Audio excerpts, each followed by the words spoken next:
Happy Friday, Miami. This is Buy, Sell, Hold, a real estate podcast about what's going on in Miami as well as the South Florida area. I'm Peter Zalewski. I'm a condo consultant. I'm also the founder of the Miami Condo Investing Club. I'm going to pass the baton over to the moderator, the host of the show, no one else than Daniel Hernandez. He works over at Compass Real Estate. He does single-family houses as well as condos, and his office is over in Coconut Grove. So next time you go over to Monty's, make sure you pop in there, invite him to lunch, and give him the tab. That being said, what's up, Daniel? What's up, Pete? Well, I'm so happy that you're telling people to buy me lunch because Monty's, I think you're starting to rub off on me. Monty's is expensive for a divey place on the bay. Yeah. Yes, so it is. I don't know. Maybe we tell Ken Billions to take us out to lunch at Monty's. I'm kidding. The food's not that great. Take us to that Oriental Mart over there on Coral Way, like we've been pleading with him. Maybe because he's been out in the news, he might be more inclined to hang out with us. Maybe not. Maybe. His real estate advisors, I'm not sure that they necessarily know what the hell's going on. But Ken, if you're listening, Ken Griffin, you're listening, you want advice about real estate market, you don't want to overpay like you have, you need to start watching this show every Friday at 4:00. I couldn't agree with you more, Peter. And with that, as Peter mentioned, my name is Daniel Hernandez. If you're joining us for the first time, Peter, episode number 25. It is November the 7th, 2025. You called me on a lowly evening sometime in late April, May, and you said, Daniel, I want to do this podcast with you. And I said, podcast? Everybody's doing a podcast. And you say, no, nobody's doing it like we're going to do it. And guys, we've been here for 25 weeks now. We've gone on trips. Peter's done this. I've done that. And we never, ever leave you guys hanging. We will be here at 4:00 every Friday. Sometimes we might have to pre-record, but we endeavor not to. So if you're joining us for the first time today, it's Buy, Sell, Hold Miami. And what we do is we pick 5 topics, sometimes 4, sometimes it's 6, but normally 5 topics, and we dedicate 7 minutes to discussing them. If we go a little bit over, that's fine because we got you for an hour. And at the end of every topic, we're either going to buy, we're going to sell, we're going to hold because, we don't have all the information. Well, we have a lot of data, and Peter's got a lot of data. Sometimes we don't know, and we punt it. So with that, Pete, condos keep on keeping on. There's a lot happening. We got groundbreakings. We got terminations. What's happened in the past week? I mean, we're going to talk about elections later, but the real estate development market keeps on churning. Listen, if you're looking at the headlines, especially coming out of the Real Deals big event that went on this week, you would think that we are in a tremendous, fantastic market. I would push back and say, everybody realizes it's make it or break it. Let's throw it against the wall right now. Anything we plan to do, we better get it going right now because we don't know what it's going to be like a year from now. Why is that? It's based on what's happened economically. Remember back in August, Daniel, we were talking about how Jerome Powell, Federal Reserve, old man Powell, he was talking about there was some kind of job issue coming, and everybody said, job issue, we're dealing with inflation. And he pivoted away from inflation, and all of a sudden he started cutting interest rates. He's done it 2 times since August. And now we're getting data saying now this is the worst job market in decades. And then consumer confidence hasn't been this bad since before I was born in the 1970s, early 70s. Wow, so you're really that old? You look pretty good. I saw a picture of you. I saw a picture of you with hair the other day, and I had to do a double take from the Michael Moore movie. I put it in so I launched a brand new podcast that comes out on Thursday about the stress market, and I sprinkled in a little bit of that with the hair from the Michael Moore movie. Yeah, it's a little bit of a different look. People going like this? Well, what about did you see? Well, you didn't see it, but I also had a 60 Minutes piece in there. Did you see Scott Pelley, the guy who used to host 60 Minutes, and then he did the CBS? Well, he was 15 years younger than he is today. Exactly. So, South Florida is an interesting place, but you know what's the same? Cycles. And that's what we're seeing right now with these 3 stories. Every single one of these developers, these are habitual offenders. They're all coming back.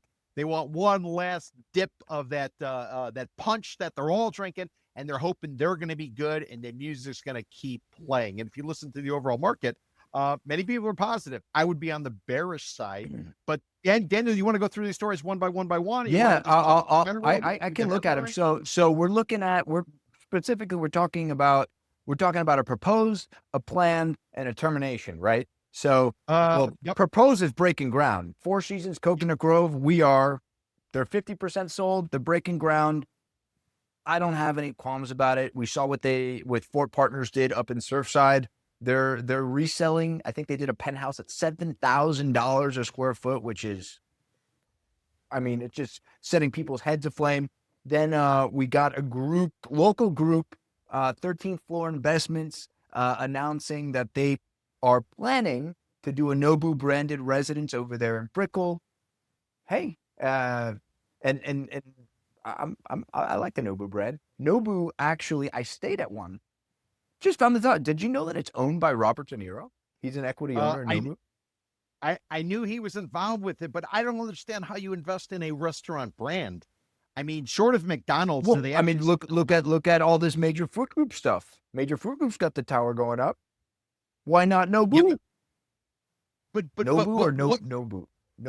Nobu. But what's no the bullshit? takeaway? I mean, but if you're talking about like a car company or something like that, that's one thing. But a food place, what happens if you lose a chef? What happens when the chef dies? Yeah, but what happens if the chef gets Me Too'd? I think, hey, look, yeah, Batali, right? No, the Nobu brand is more. I think food is very centric to it, but it has a lot to do with the Japanese culture. You know, we saw those charter flights going from Orlando to Japan, huh? Right? Like you see things happening here. Is your mind going? Yeah, but Japan is about tight. It's about efficiency. It's about no wasted space. And we're about irrational exuberance. Well, I'm just saying, if I hear Nobu and you're telling me Japanese, I'm thinking a very tight unit, 300 square feet is a 2-bed. No, that's gonna be luxury. All right, so 400 square feet.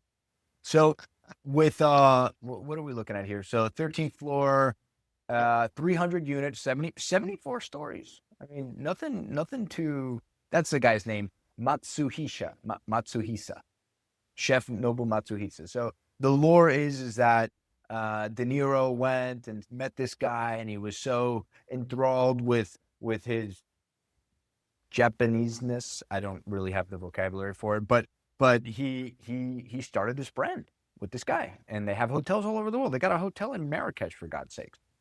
Yes. I remember when Nobu first opened up here in South Beach. It was like the biggest thing. It was over there by the what the hell was it? Like about 20th and Collins or so. No, it's where wasn't it in the One Hotel? What used to be the One Hotel, or it's still called the One Hotel, right up there? I mean, it used to be called the Gainsfort, right? Yeah. Yep. But before that, it was actually just south of. I'm blanking on the condo right at 21st and Collins, caddy corner from the Bass. Before no, it's not the W. Yeah, no, not the W. A little bit farther south. Satai. What town is it? Satai. It used to be across the street. Oh, the Nobu was at the Satai. Yes. Original. Well, it wasn't in Satai because they couldn't afford to rent. They were across the street, in a small little hotel. Because that's the first time I went there. I was like, "What the hell is this?" Everybody was talking about it at the time. But I don't got comp there though, right? Come on. No, you paid to go to the Nobu? Well, maybe somebody comped. Okay. I definitely did not pay. I would not pay for that type of thing. But how do you? I mean, walk me through the logic. Okay, I love this restaurant, and then I'm gonna buy into a condo because it's got what? It's got a restaurant component, and does that mean my maintenance fees are higher, like you saw in a lot of the older buildings? I mean, what's sort of the attraction? Or it's gonna stink like walk. Every day when you get home from work, you're going to be sitting there on the balcony and you're smelling the water. I mean, what's exactly the appeal? I'm not getting that part. I don't know. What I do know is that the Four Seasons units, 20 stories, Coconut Grove. So so we're leaving Brickell. We're going down to the Grove. That was the old Kaufman Ross building, right there on the corner of 27th on the north. Is that considered northeast, or is technically that west? But it's on the opposite side of the bay from Bayshore, on the corner of 27th and Bayshore, right across the street from the Ritz-Carlton, right next to the Mr. Caddy corner from the public boat launch. Correct. So they took that building down with such precision. It took them like a year to demolish that building. I know, because that's how I get to my office every day. Now, supposedly, that is not how they're going to do the Mandarin. The Mandarin's going to be an implosion, which the environmentalists must be tearing their hair out, because it's right on the bay. The Four Seasons site wasn't on the bay, so if they would have imploded it, there was probably asbestos and crap in there, so they couldn't do it. And the Grovites, we know how stingy the Grovites are. They were never going to let them do that. But yeah, the Mandarin, apparently they're going to implode. It's going to be a sight to see. But talking about the Four Seasons in Coconut Grove, that's right across from the Ritz-Carlton. Man, Yeah, I remember the Ritz-Carlton is old. It's tired. I do remember when they first opened. Very high HOAs. Very high HOAs. Yeah. Yeah. I mean, and it's a condo hotel. It's the same thing as the Carillon, right? The same thing as the Kimpton, the Epic. Same thing as the Ritz-Carlton in Key Biscayne. Can the Grove support that type of end user? Doesn't the end user want sand rather than No, New Yorkers hate sand. They hate sand. They hate sand. They don't even like the water. That's why Mocha is selling $20 million houses down in Ponce Davis. They don't give the farce. We went full circle, right? In the 80s, nobody cared about living on the water. That's why you could buy in the Venetian for under $500,000. And then that's why you had Shuckers. Right. That's why you had Shuckers. That's why you had what was the place where they just built the Regatta Grove, that big development? Where you could sit right there on the bay. What was it called? Also started with an S. They tore it down right next to City Hall. Come on. Oh, Scotty's. Scotty's. That's why Scotty's existed, right? You had all these places with access to the water because it was just there. And then people wanted to live in Pinecrest, and you could buy an acre in Pinecrest for $500,000. What can you buy an acre in Pinecrest now for? I can't afford it. Well, I might be able to afford it. I would never pay it. So 20 stories, Coconut Grove, 70 units, starting under $6 million. I like how South Florida Business Journal doesn't say starting at $6 million, starting under $6 million. I don't know what that means. I don't know how many under $6 million units are left. Supposedly they're 50% sold, and they're aiming for early 2028. They're not 65% sold. Every sales office I go into, they're always 65% sold. It's just standard. It's part of like the disclosures they have to give that they're 65% sold. So there's that. And then finally, termination of the week, because there's so many. There are so many terminations happening. We do have our favorite of the week, and it's right across the bridge from Peter's favorite neighborhood in town, North Bay Village, for those of you who are just joining us. And it's what's it called? The Mariners Bay condominium along Biscayne Bay in North Miami. They put it all together for $48.5 million. The damning thing about this is that the last recorded sales in this building from about 2 years ago had it in the low six figures. And when you round up all those numbers, when you sum them up, all the sales for the termination, the mean is something like $1 million a unit. So if you were holding a unit there, you tripled, quadrupled your equity in a few years. But the thing that stands out to me in terms of that termination is the fact that the developer is a guy who kind of made his name down here when he put up project called a Continuum right on South Point and effectively like Ocean Drive. So he put that thing up. It did what it did. I would say my perspective, it's a trophy location. It's probably, I haven't been in there lately. It's probably like a B+ quality type of building or so. Just from my perspective, some might call it an A-. And then he laid low. He was dormant. He wasn't doing a thing, and now he's going everywhere. So you have to wonder what suddenly triggered it. He's in Bay Harbor Islands. He is in North Bay Village, and now he's going to effectively North Miami. So what's exactly his niche? His reputation was based on South of 5th. He was kind of like a one and done, if you will. He put up this project everybody recognized. It's actually just as a point of reference. It has nothing to do with the developer. But Daniel, do you remember the drug bust that went on by the U.S. government working in connection with Interpol? They took down a group called Los Miami. These guys were they were importing cocaine from Colombia into Spain, and then they were distributing it. Yeah, and there were two brothers, and one of the brothers lived in Miami, like Miami. The other one lived, I think it was Madrid, Spain. And the thing is, they loved Miami so much that back in Spain, they called them Los Miami because these guys were like Miami style. They had the cars, this and that.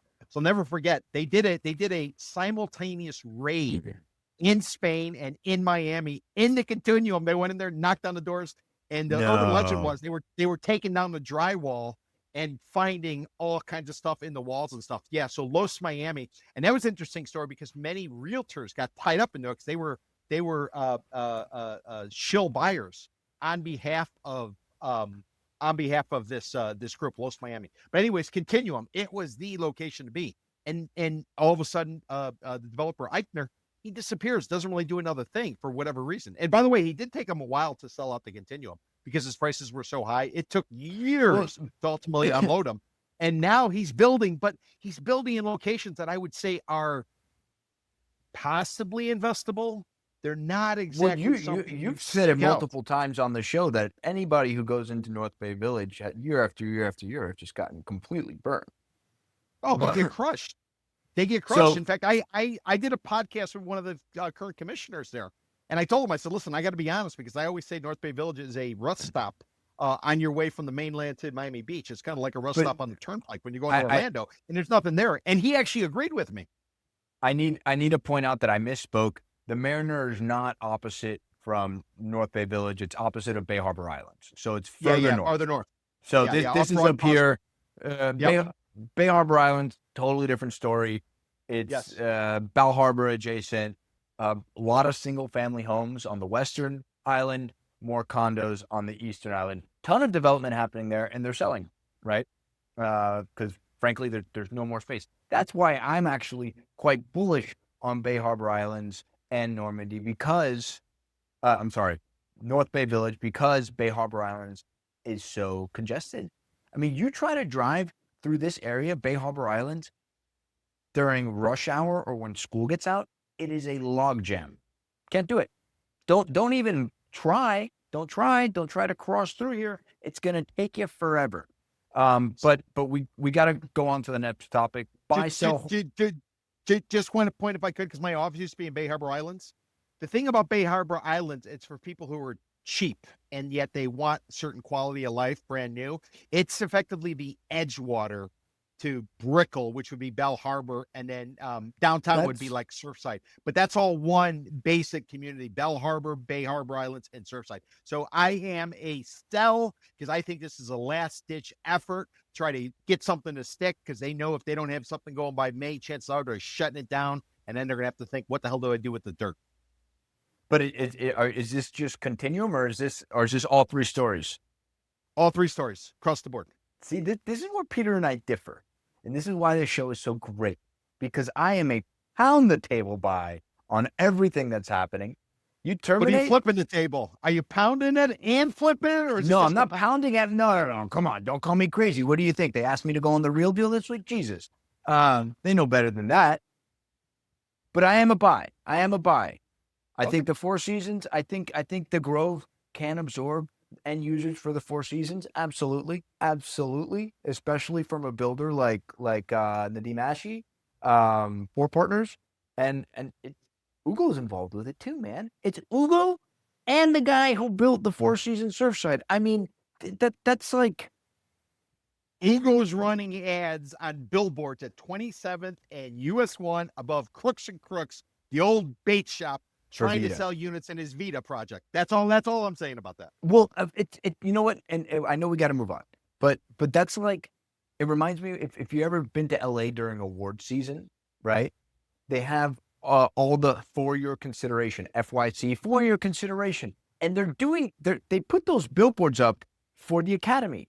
So who's in the Academy? It's like several hundred people. That billboard on 27th and US 1 is for several hundred people, just in the hopes and the dreams that the one person who's going to buy it is going to see it. That's it. So it's somebody coming from Pinecrest heading to downtown Miami, and right above Cooks and Crooks, possibly they're going to see the sign and say, if you lived here, you'd be home already." That type of thing. It kinda. And look, aren't you sick of looking at green and Pinecrest and taking 45 minutes to drive to Brickell, you can look at the water. You can be in Brickell in 10 minutes, and it's going to be brand new. You don't have to hire the pool guy anymore. I'm a buy. Your sell.